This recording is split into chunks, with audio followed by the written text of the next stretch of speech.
আসসালামু আলাইকুম। গত রাত্রের ঝড়ে নিমতলা টু কুলারহাট সড়কের গোপালপুর গ্রামের রাস্তার কি বেহাল অবস্থা। মানুষের দুর্ভোগের সাথে সাথে গাড়ি ঘোড়ার যানজট সৃষ্টি হয়েছে। অতি বিলম্বে এই গাছ রাস্তা থেকে অপসারণ করতে হবে। এটা জনগণের সহায়তা এবং সরকারের দৃষ্টি আকর্ষণ করছি, গাছটি অপসারণ করা। হাট নিমতলা রোড শত শত গাড়ি চলাফেরা করছে, যানজট।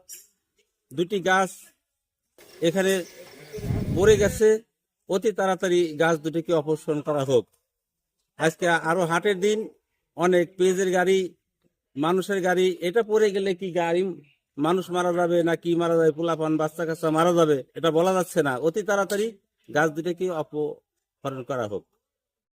ব্যস্ততম এই সড়কে শত শত গাড়ি পারাপার হচ্ছে, তারপরেও অনেক দুর্ভোগের সাথে এই রাস্তাটা যানজট বেঁধে আছে।